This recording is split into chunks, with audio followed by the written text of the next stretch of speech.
If you work in the security world and or are a volunteer at your church safety security ministry, do you know how to assess and determine whether or not the person you're dealing with is suffering from some type of mental illness or cognitive challenge or disability? Because if you don't take a moment to assess that, you may inadvertently say or do something that could escalate a situation. Now, case in point, December 10th, Sunday, December 10th in the evening, we had, for evening service, we had a prayer healing service going on, and there was a disruption during service. Rule of thumb, that is usually one of the worst, that's usually your worst case scenario for any type of church safety security team and usher and team and all that, right? How do you handle a disruption during service?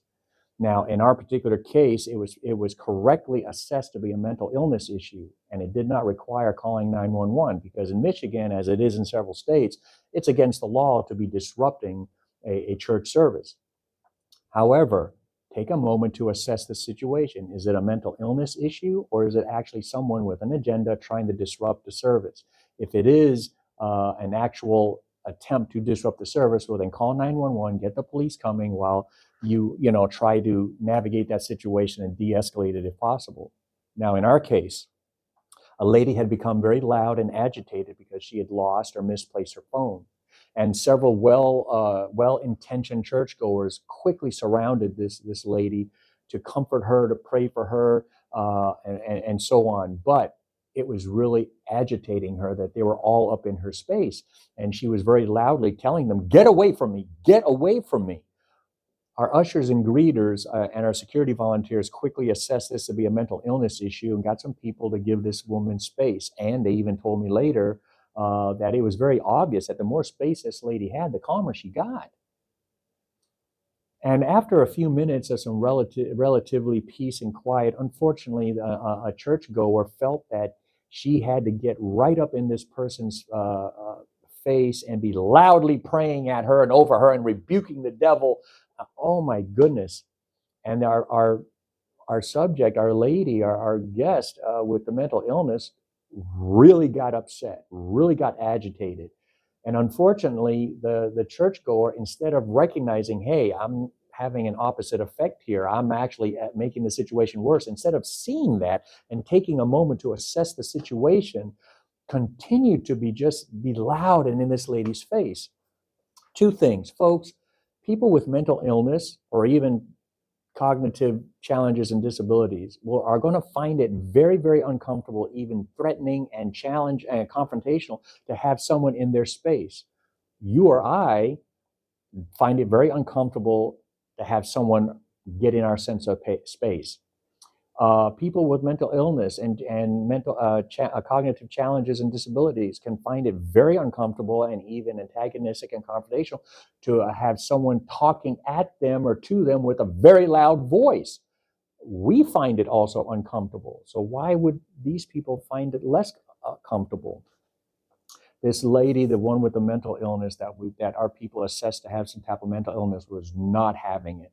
And unfortunately, this churchgoer, good, well-intentioned, good woman, unfortunately did not take a moment to take a breath and assess the situation and see and determine whether or not she was having a positive effect. She was actually having the opposite effect and was upsetting this lady that much more.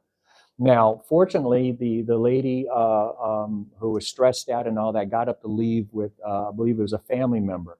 Now, this is another reason why you don't want to crowd someone, because if they feel trapped and in a corner, they could lash out with aggression, fear aggression.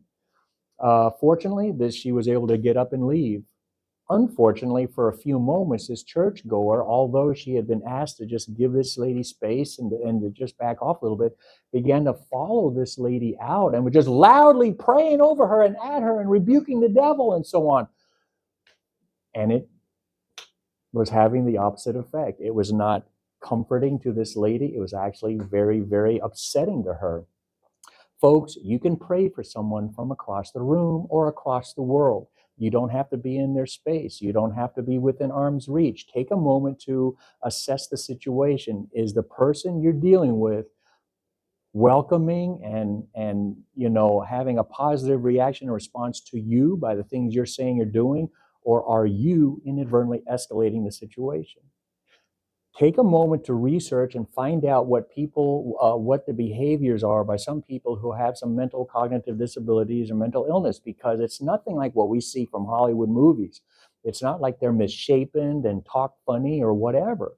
They could look just like you or I. They're just kind of socially awkward.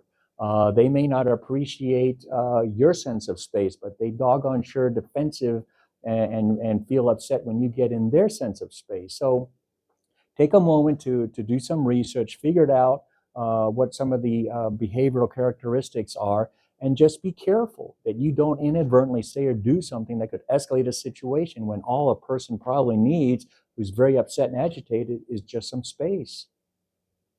We'll see you on the next video.